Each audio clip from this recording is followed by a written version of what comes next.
I want to talk to you guys about this letter, right? The letter that the Iranian president has issued out to the American citizens, to the United States citizens. Number one, it was to the United States citizens, not the United States government. Mind you, the United States government has been pleading for weeks now, for about 2 weeks, to have conversations with Iran, and Iran has denied it each and every time.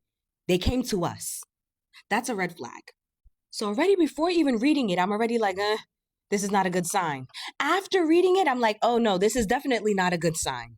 Now, y'all could correct me if I'm wrong, right? But my understanding, my perception of this letter is that this is Iran's last attempt in them defending themselves, explaining their stance, and also issuing out the truth to the United States citizens. This is their last time trying to explain everything to us. And when I say that this is their last time explaining to us, this is their last time explaining before everything that's about to go down actually goes down. Because once that starts, right? Once that phase of this war begins, Iran will not have time to explain to you all, United States citizens, why everything is going down the way that it's going down. They are giving us this last opportunity to basically accept the truth at our own discretion. The way that Iran organized that letter, they said everything that they needed to say. Everything that they needed to say. They started off with their history, highlighting that they have one of the oldest civilizations in history, and that throughout their entire history, not once have they ever initiated a war. Iran's president stated that throughout the entire existence of Iran, that they do not have one moment in history that supports or provides evidence that Iran has ever supported or condoned colonialism, destruction, domination, has initiated any war ever, that they have never imposed any type of sanction that has impacted the civilians of any nation. They broke that down, unlike the United States. After stating that historical fact, Iran, in the letter, states that portraying Iran as a threat is neither consistent with historical reality nor with present-day observable facts. And in the letter, they say all of that to explain how is it that your government was able to successfully run this propaganda about us, Iran, starting the war when we don't even have the history that supports that we are capable of this, that we do this. They are trying to make you, the American citizen, who is supposed to be the reader, understand exactly what's going on. A country that has never, throughout its entire history, who is older than the United States, has never initiated a war, yet the United States was able to successfully spread propaganda about this country and this war. Let that sink in. In the letter, they then, Iran, explained to everybody that the Iranian people have no hate towards the American citizens, towards any European, towards anybody, to be honest, right? That they, right, in their government has always made the clear distinction between government and the people. You understand how that distinction is deeply rooted in principle and collective consciousness, something that we don't have here in the United States. He pointed it out.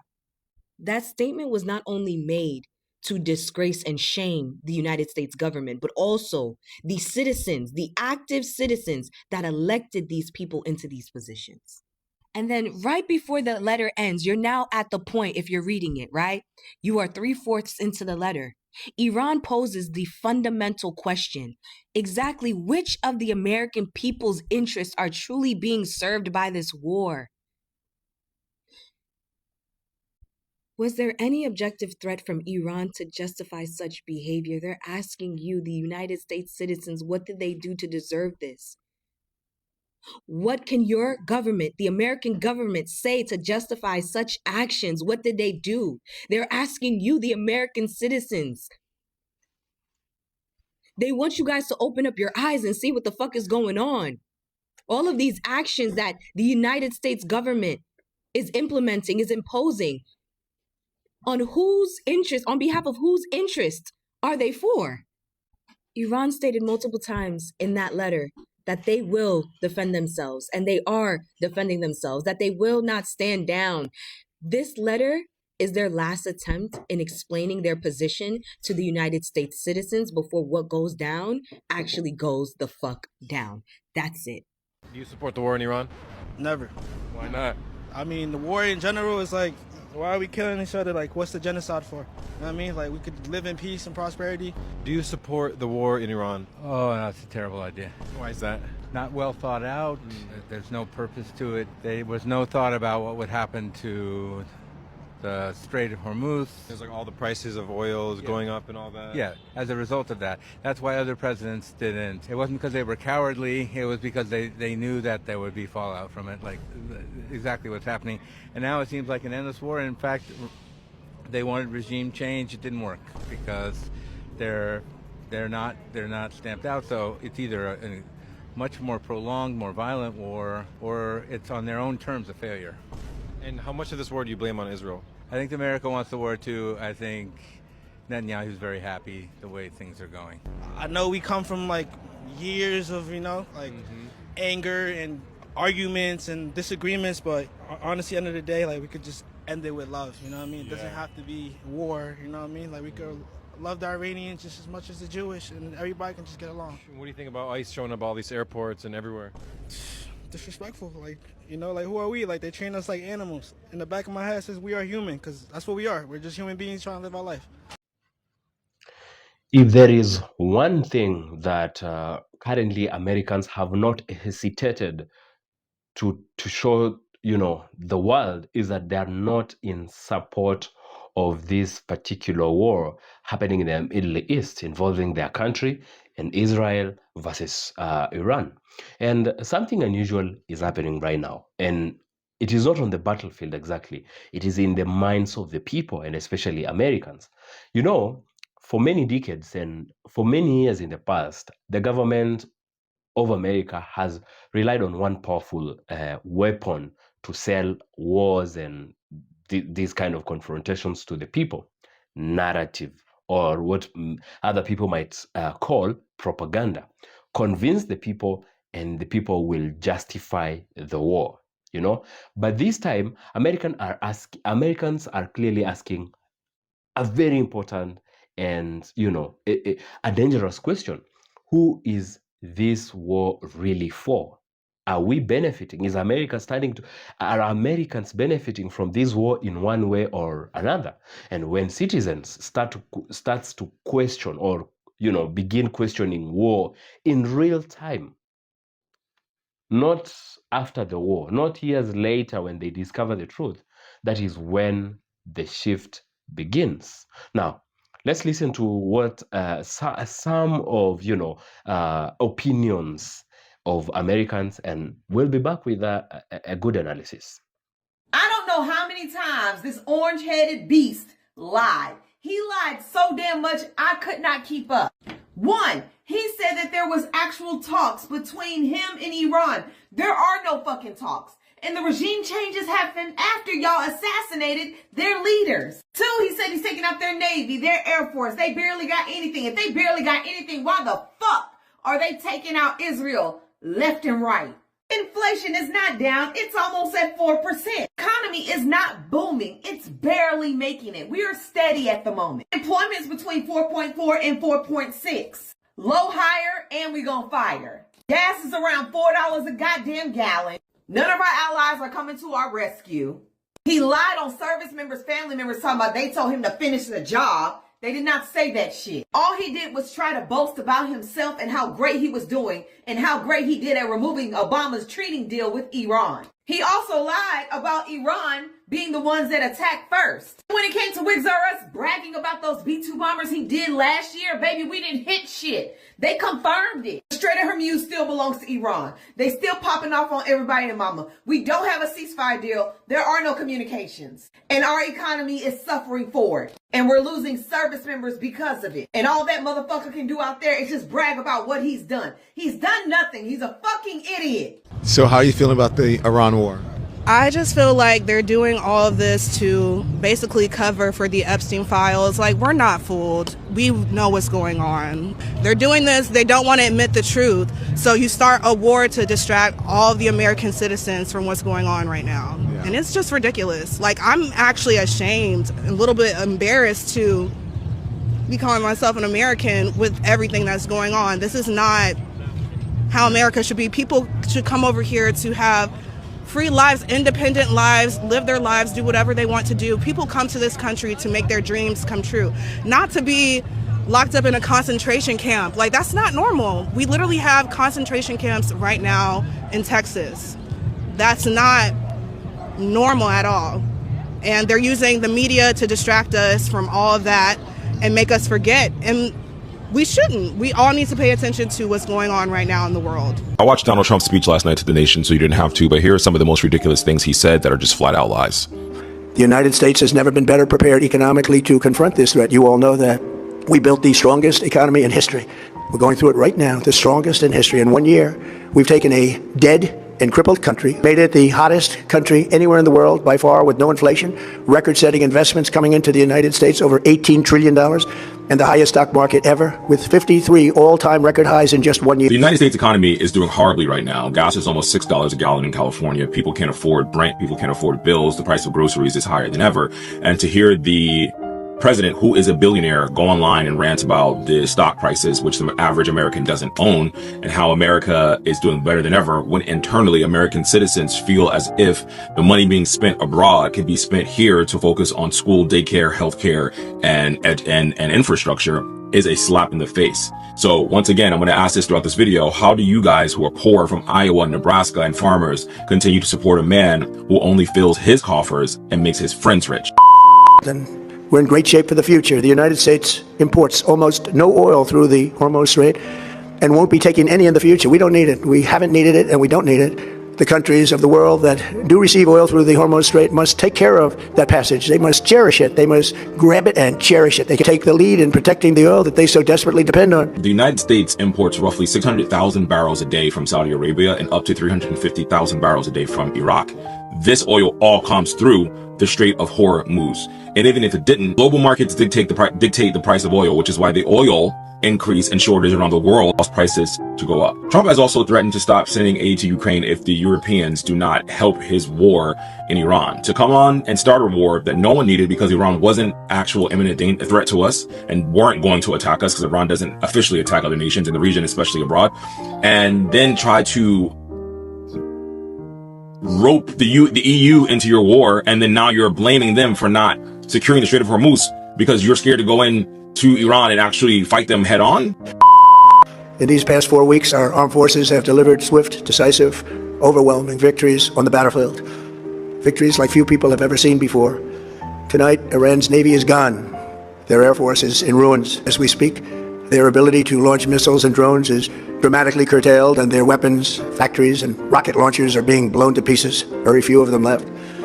Never in the history of warfare has an enemy suffered such clear and devastating large-scale losses in a matter of weeks. Not only has this war been sloppy, unnecessary, and messy, you have actually bombed a children's school with hundreds of kids in it. So no, your actions have not been swift and have not been direct. We've also shot at our own planes, and we've also had our own army personnel injured by America and America's actions. So no. And to continuously claim that Iran is decimated while Iran is sending out videos inviting Americas and troops to come on the ground, saying that they're ready for you and showing their navy, you can't just continuously lie, because American eyes have not even seen your efforts in the war. We haven't seen anything. All we've seen is you bomb a couple of factories. That doesn't mean Iran is decimated, and I doubt that they're decimated because they're on a bombing campaign right now in Israel and in the Middle East, your allies. The second largest reserves on Earth after the United States of America. We're now totally independent of the Middle East, and yet we are there to help.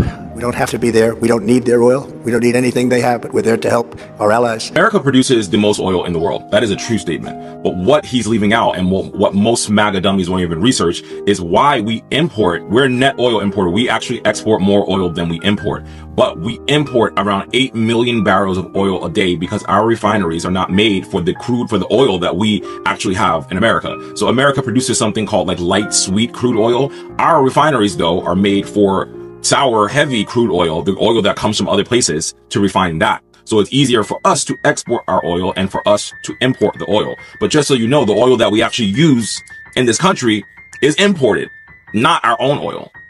I mean, the more he talks about Iran, this whole video, is the more it sounds like he's talking about Israel. And I think that is just a projection of everything that's going on. To continuously say, like, we've never seen any military action like this before. The world has never seen it. I'm the greatest president to ever do anything. Show us the tapes. Show us this illustrious force of America taking out the Iranian regime. Show us that Iran is toppled. Show us that they don't exist anymore, because you're lying. I think having to have endured this man my whole life, being a New Yorker, I've endured Trump my whole life. So he's been a scamming, lying sleazeball from Queens my whole life. But now to see his scams and his lies dictate the will of the American people when the majority of American people don't support what he's doing is so infuriating. Because the things he's lying about, I know people are believing, but it's all easily researchable. Iran just released a letter to the United States civilians basically saying put up or shut up. They released a letter to us basically exposing everything that the United States president and the executive branch is lying about. And they basically said, we're not your enemy. Iran wrote that letter because whatever comes next, if we don't stop it, they're not responsible for. Iran just wrote a letter to the United States civilians the way that Osama bin Laden wrote a letter in 2002 and 2009. And Osama bin Laden wrote a letter to the American people saying why he was attacking and doing 9/11. It was because of Palestine. Not because of just Israel, but because of the United States actions in Palestine. 9/11 had to do with a CIA agent that went rogue because he saw exactly what he wasn't taught. The lie. And as somebody that studied outside of the United States of America in South Africa and England, the lie is that they're telling you the truth. Iran just gave us our last warning. And I need to figure out what the fuck to do about it. Or they're going to hit soil. And I'm just going to sum it up. Basically, he said to the right, to MAGA, to fucking Republicans, the Republican Party, right? This is basically what he says. You're being fucking misled by your fucking government. Open your fucking eyes. You're being lied to every day. And if you want to know the latest lie that he told, he says that Iran is begging for a ceasefire, and Iran comes back and checks his ass and says, no, we're not. We're in this for the long haul. Iran has never initiated war. If you go through your history, right? They've always reacted. And this is not the first time the American government has meddled in Iranian affairs. I don't know if you guys know this, but back in 1952, they meddled in their political structure and took them from moving towards a democracy and brought them back into a dictatorship. So Iran is a little bit fucking bitter. But while you thought you were suppressing them, Iran says they've grown 30%.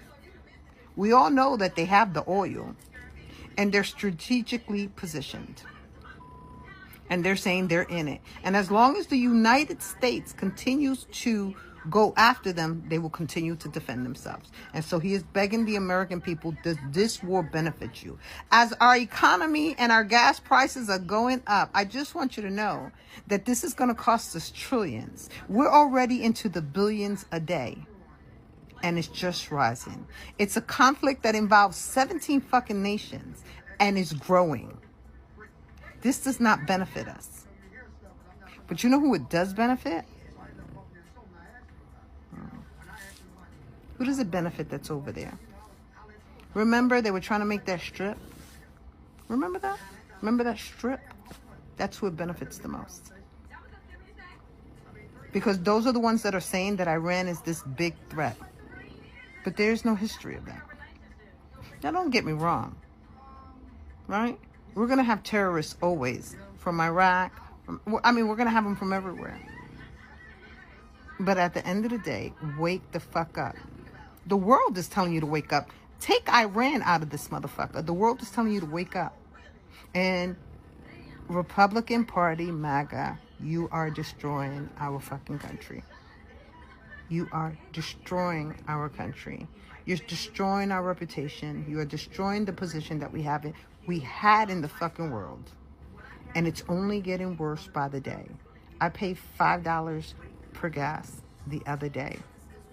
And if any fucking body wants me to give them the numbers from when Biden was president, I will fucking gladly do so because I still fucking have them.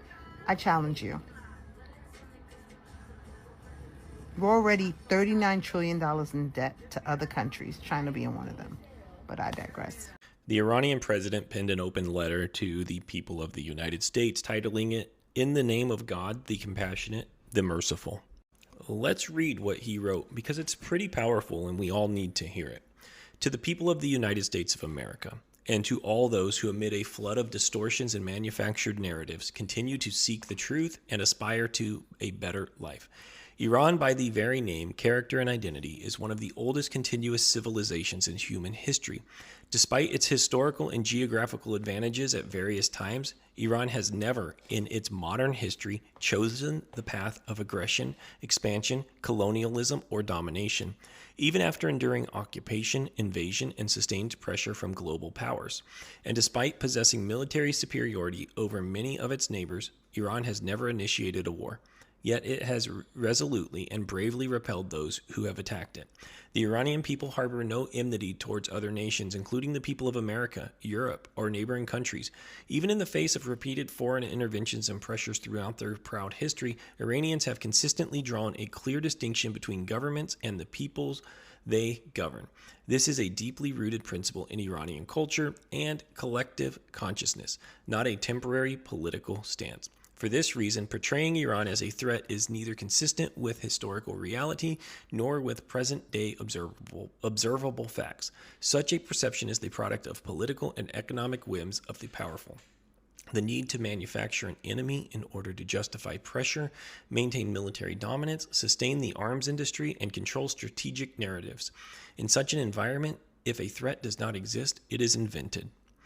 Within this same framework, the United States has concentrated the largest number of its forces, bases, and military capabilities around Iran, a country that, at least since the founding of the United States, 250 years, has never initiated a war. Recent American aggressions launched from these very bases have demonstrated how threatening such a military presence truly is. Naturally, no country confronted with such conditions would forego strengthening its defensive capabilities. What Iran has done and continues to do is a measured response grounded in legitimate self-defense, and by no means an initiation of war or aggression on the lives of the resilient Iranian people must not be underestimated.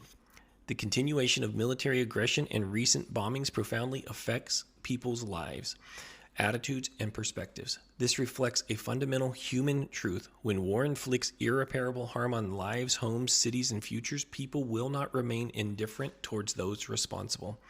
This raises a fundamental question. Exactly which of the American people's interests are truly being served by this war? Was there any objective threat from Iran to justify such behavior? Does the massacre of innocent children, the destruction of cancer treatment pharmaceutical facilities, or boasting about bombing a country back to the Stone Ages serve any purpose other than further damaging the United States' global standing? Iran pursued negotiations, reached an agreement, and fulfilled all its commitments. The decision to withdraw from that agreement, escalate towards confrontation, and launch 2 acts of aggression in the midst of the negotiations were destructive choices made by the U.S. government, choices that served the delusions of a foreign aggressor. Attacking Iran's vital infrastructure, including energy and industrial facilities, directly targets the Iranian people. Beyond constituting a war crime, such actions carry consequences that extend far beyond Iran's borders. They generate instability, increase human and economic costs, and perpetrate cycles of tension, planting seeds of resentment that will endure for years. This is not a demonstration of strength. It is a sign of strategic bewilderment and an inability to achieve a sustainable solution. Is it not also the case that America has entered this aggression as a proxy for Israel, influenced and manipulated by that regime? Is it not true that Israel, by manufacturing an Iranian threat, seeks to divert global attention away from its crimes towards the Palestinians?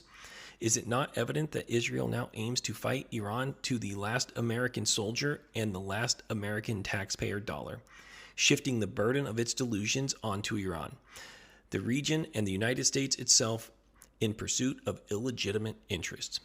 Is America first truly among the priorities of the U.S. government today? I invite you to look beyond the machinery of misinformation, an integral part of this aggression, and instead speak with those who have visited Iran, Observe the many accomplished Iranian immigrants educated in Iran who now teach and conduct research at the world's most prestigious universities or contribute to the most advanced technology firms in the West. Do these realities align with the distortions you are being told about Iran and its people? Today, the world stands at a crossroad. Continuing along the path of confrontation is more costly and futile than ever before. The choice between confrontation and engagement is both real and consequential. Its outcome will shape the future for generations to come. Throughout this millennia of proud history, Iran has outlasted many aggressors. All that remains of them are tarnished names in history, while Iran endures, resilient, dignified, and proud. This is a drastically different letter than what we're going to hear from Donald Trump in just about an hour's time as he takes to the national airwaves in the United States to update us on Iran. This is what true leadership looks like. From a foreign country that we're supposedly at war with, he's penning a letter to the United States, inviting us to reject what our government is doing to his people. All right, now let's be clear here. This isn't the first time we're seeing America go to war. From the Vietnam War to Iraq War to the war in Afghanistan, the pattern has always been the same or very similar. A threat is introduced. The media then is used to amplify it, and then the public or the people initially support it. Years later, they discover the truth, or the truth really leaks out. But by that time, the war has been fought, and it's many years later. But this time, this moment is different, or this particular war is different.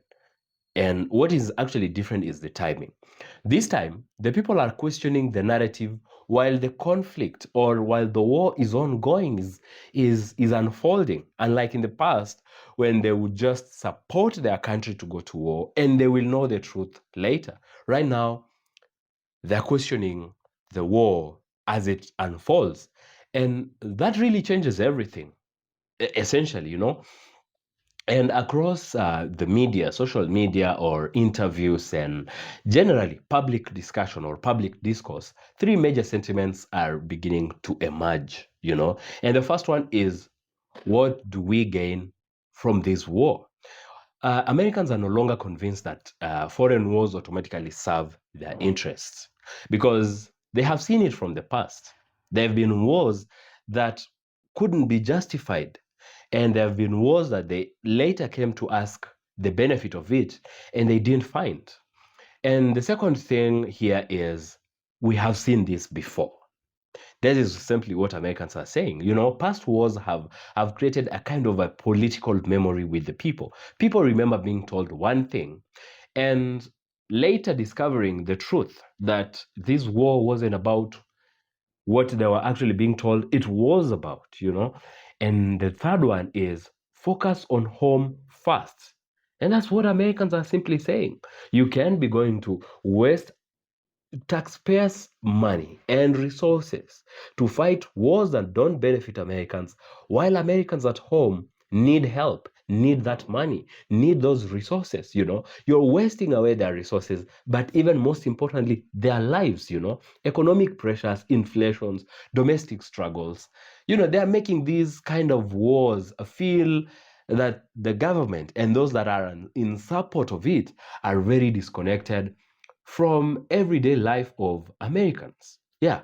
And then you ask yourself, is there really a divide? And I'll say, personally, a bold yes. There's a big divide, but maybe not as absolute as it may seem, because we have some people who still are in support of the government, but we have a major faction or a section of the people, even from those that supported this government to power, questioning this war, saying they are not in support of it, saying that they don't see any benefit coming from this war, just like those ones in the past. And there may be those that are still in the middle, that are still undecided, and that the people that are actually now they get this conversation going, because every day we're seeing people shifting towards a point of skepticism.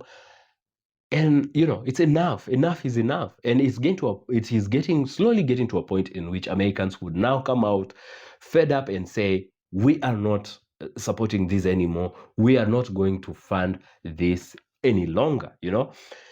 And then we have something else, Iran speaking to the people. And conventionally, because usually government speaks to governments, but now we have the Iranian government trying to address the people, not through their government, but directly. And when a country like Iran, directs messages towards American citizens, surpassing or overlooking or ignoring their government, it's not accidental, it is strategy. And they are trying to pass a message, we separate you from your government. They're clearly saying they don't have a problem with the American people. And ironically, American people are in support of the Iranian government. They're also saying, we don't have a problem with you. We don't know why this war is going on. Now we have a gap between, we have a divide between the people and their own government, Now, this kind of conversation cannot be complete without the featuring in the Trump factor in it, because under Donald Trump, rhetoric plays a huge role. He's always creating narratives and trying to win the people with this, but we're seeing Americans now beginning to deconstruct propaganda. Strong declarations like, we are winning this. Those are his speeches every day, that the enemy, Iran, is completely finished, are not just military claims, but they are narrative controls by Donald Trump.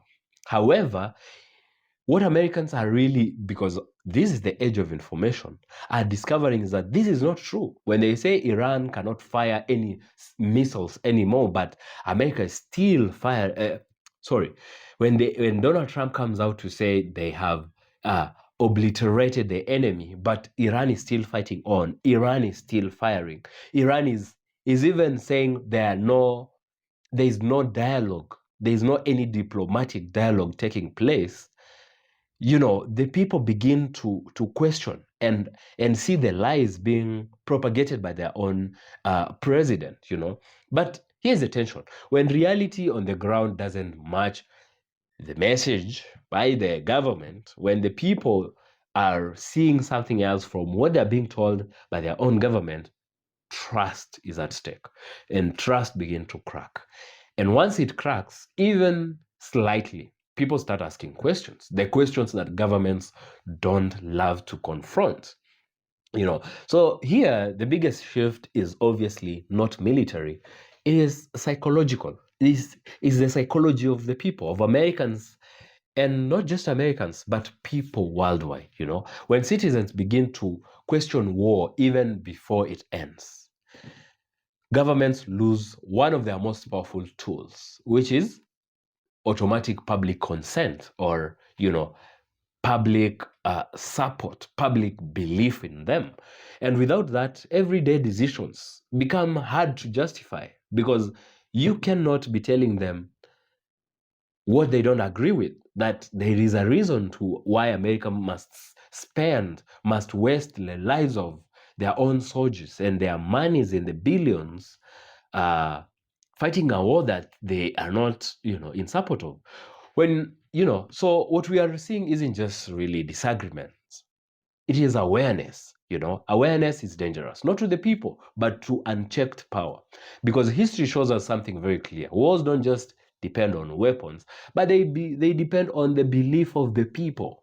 When belief starts to fade, when people do not consent to decisions of the government, even the strongest military cannot hold. They look uncertain, they look out of place. This doesn't really mean that the US government has completely lost support. Of course, there's some people who are still behind it, but it means something important. The era of blind acceptance of propaganda and Americans buy it is weakening or it's coming to a serious end.